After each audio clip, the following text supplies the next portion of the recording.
Outro dia um pastor meu chegou para mim e falou assim, ô pastor, por que Deus foi tão bonzinho com o Davi? Com tudo que ele fez. Eu falei, cara, você quer pagar para ver? Você viu o que aconteceu com a família dele?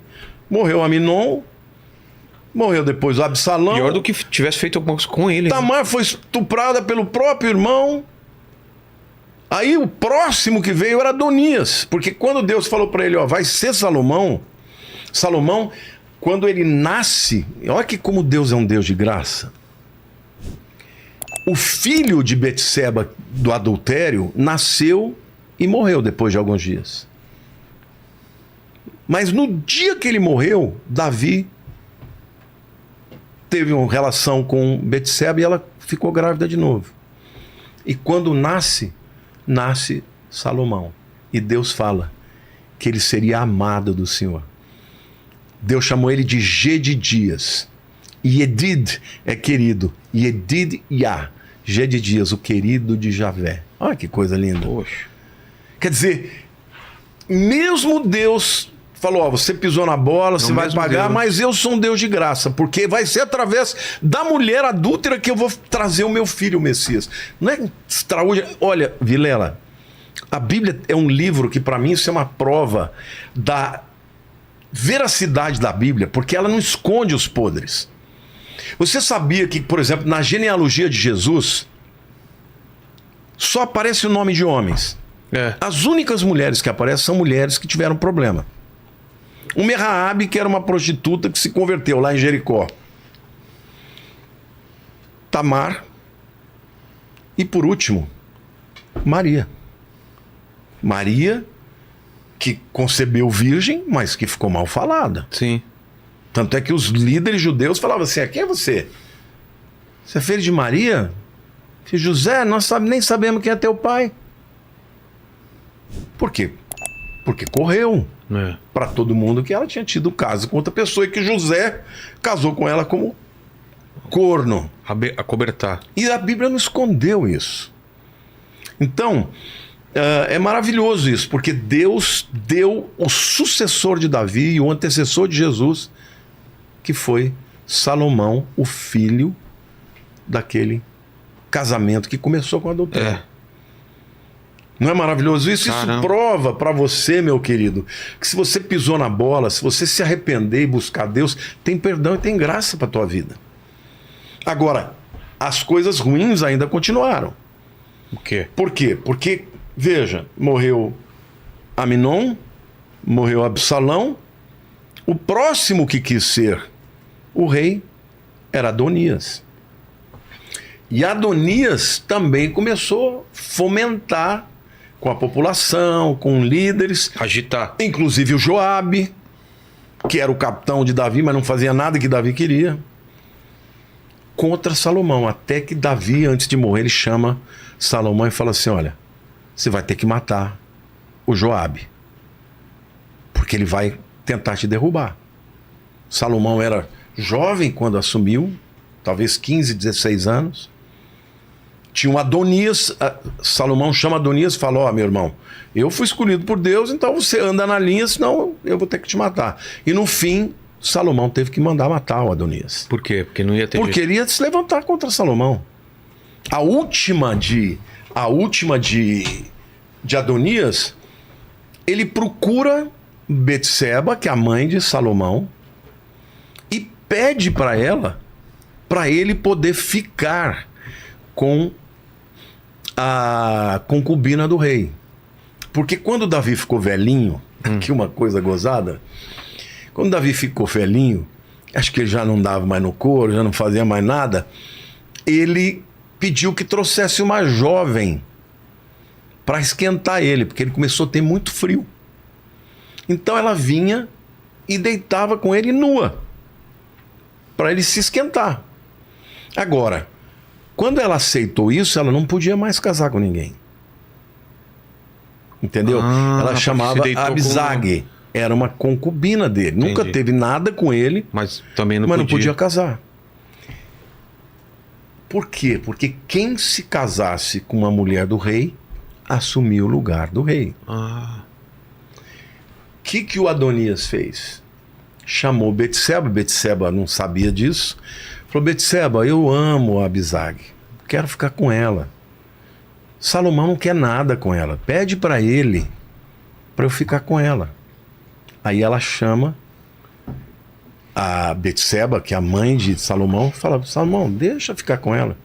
Ele falou, mãe, você não sabe que quem ficar com a mulher do rei é o rei? Ele está querendo meu trono. Nessa hora ele manda matar o Adonias. Ou seja, a família dele... Pô, toda destruída. Toda destruída. Por quê? Porque tudo por conta do que ele fez com Urias. Então não foi barato. No mundo teve perdão? Teve, mas teve No mundo consequências. espiritual tem um preço a ser pago sempre. Quando você abre uma brecha, você abre uma legalidade... Tem consequência. Tem consequências. O arrependimento, e muitas vezes, Deus perdoa e deixa quieto. Mas se a pessoa insistir no erro, se a pessoa continua errando, continua fazendo, aí vai ter consequências. Agora, a Bíblia diz que Davi era um homem segundo o coração de Deus. Às vezes eu piro. Eu falo, Deus, como é que esse cara é o cara... Exato, eu sempre pensei isso também. Porque o coração dele para com Deus era extraordinário. Você viu os salmos de Davi? Ele adorava a Deus, ele falava, Deus é tudo, o Senhor é extraordinário, entendeu? Por exemplo, quando Davi tinha pecado com Betseba, porque Saul, todas as vezes que Deus mandava o profeta para adverti-lo, ele justificou. Você já teve com alguém que pisou na bola com você, você vai, confronta e a pessoa justifica? Como é que ele chama? Tuti, não faça isso. sempre tem uma desculpa. Ah, porque isso? Ah, porque aquilo? Ah, porque aquilo outro? Tô mentindo ou não? Vai justificar agora, vai se justificar. Não vou, eu só vou aceitar. Mudou daqui pra frente? Cara, tem algo. É que tem, como eu falei, tem semanas. O Lênin é um cara que aceita, você é um cara que não, veja bem, não é bem assim, aquele negócio lá. Mas eu já tentei justificar mais. Agora eu tô dando uma. Eu só tô aceitando. Simplesmente essa semana eu só tô aceitando. Tá certo. E é mais ou menos... E Davi não era esse, ele aceitava que ele tinha errado. Davi, por exemplo, quando ele pecou com Betseba, um dia chega o profeta Natan. O profeta Natan era um profeta que Davi amava. Mais velho que ele ou não? Não, ele era o homem de Deus no lugar de Samuel. Ah, tá. Entendeu? E Davi respeitava os profetas. Os profetas iam lá e... Entendeu? O Davi era o seguinte... Escreveu, não leu, um pau comeu. Por exemplo, tinha uma mulher, que é Abigail, que ela era esposa de um homem chamado Nabal. A Bíblia chama ele de filho de Belial. Filho de Belial é o pior xingamento que você podia demônio, dar. né? É um demônio. Certa vez Davi estava cansado, estava chegando com os soldados dele e ele estava morrendo de fome, de cansaço. Ele manda umas pessoas na frente para dizer, olha, Davi está chegando, pede para Nabal preparar tal, comida, bebida para os homens, para os animais. Tava falou, o que eu tenho com esse Davi? Não vou dar comida nenhuma e não vou dar nada para ele. Quando Davi soube, ele falou, vou matar esse cara. Vou matar ele, vou matar a mulher dele, vou matar todo mundo. Quando Abigail ficou sabendo, Abigail vai para frente e intercepta Davi antes dele chegar. E ela se prostra, se ajoelha, pede perdão e fala, eu não estava lá, eu não vi. Mas ela levou ovelhas, levou comida, levou água, se prostrou. Davi se encantou com ela, falou, olha, porque você é sábia. Olha que homem também tremendo. Ele falou, você não só impediu a morte do seu marido, você impediu que eu fizesse uma injustiça. Quando em seguida Nabal morre, Davi fica sabendo, ele manda buscar Abigail. E ele fez ela sua esposa. Então Abigail é uma das esposas de Davi que era marcada por ser uma mulher sensata, sabe? Mas ele ia matar todo mundo. Então, assim, com os inimigos, não entendeu? Tinha... Não tinha. É aquela história do homem de duas palavras. Ele era um guerreiro sanguinário, entendeu? Ele pensa bem, um homem de 3.000 anos atrás, ele era um troglodita. Ele não era um gentleman, não é um cara que você pinta... Era outro tempo, né? Outro tempo, entendeu?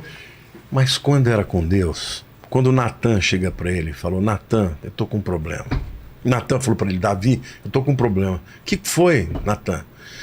É o seguinte, tinham 2 homens, um pobre e um rico. O rico tinha muito rebanho, muitas ovelhas. O pobre só tinha uma ovelhinha, que era tão cara para ele que ele deixava ela morando dentro da casa dele. Comia no prato dele, bebia no copo dele.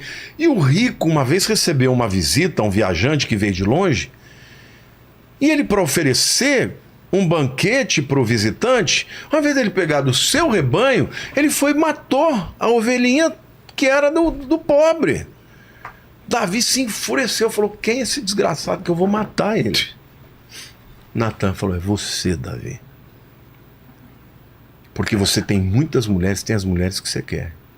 Mas você pegou a mulher do Urias, o meu servo Urias, fiel a você. Davi se prostrou, chorou, clamou a Deus, caiu em si. Isso a Bíblia chama de arrependimento. Vilela, nós somos todos pecadores, meu irmão. Todo dia eu falo para Deus: Senhor, eu não sei como o Senhor me escolheu. Nós somos pecadores, não tem ninguém santo nesse mundo. Agora, se tem uma coisa que Deus não suporta, é uma pessoa pecadora se achar melhor que as outras. Porque cada um tem a sua guerra, cada um tem a sua luta, cada um tem os seus defeitos. Ninguém é melhor que ninguém. Quando a gente chegar no céu, a gente vai chegar a olhar para Jesus e falar: foi por causa dele, foi por minha causa. Então, Davi era um homem quebrantado, ele se quebrantou perante o Senhor. E Natan falou assim: olha, Deus vai te perdoar, mas o filho que nascer vai morrer. Putz. Quando nasceu, o menino ficou doente, ele ficou jejuando, entrou no quarto, ficou deprimido, não deixava ninguém entrar, e ele ali, deprimido, não comia, não fazia nada, até que um dia ele ouviu soldados falando, cochichando, ele falou: ele morreu? Ele estava com medo de contar para o menino que ele morreu, que o menino morreu. Eles falaram: morreu, Davi. A Bíblia diz que ele lavou o rosto e foi comer. Aí eles perguntaram: mas como assim? Você estava desesperado, sofrendo, agora que você soube que ele morreu?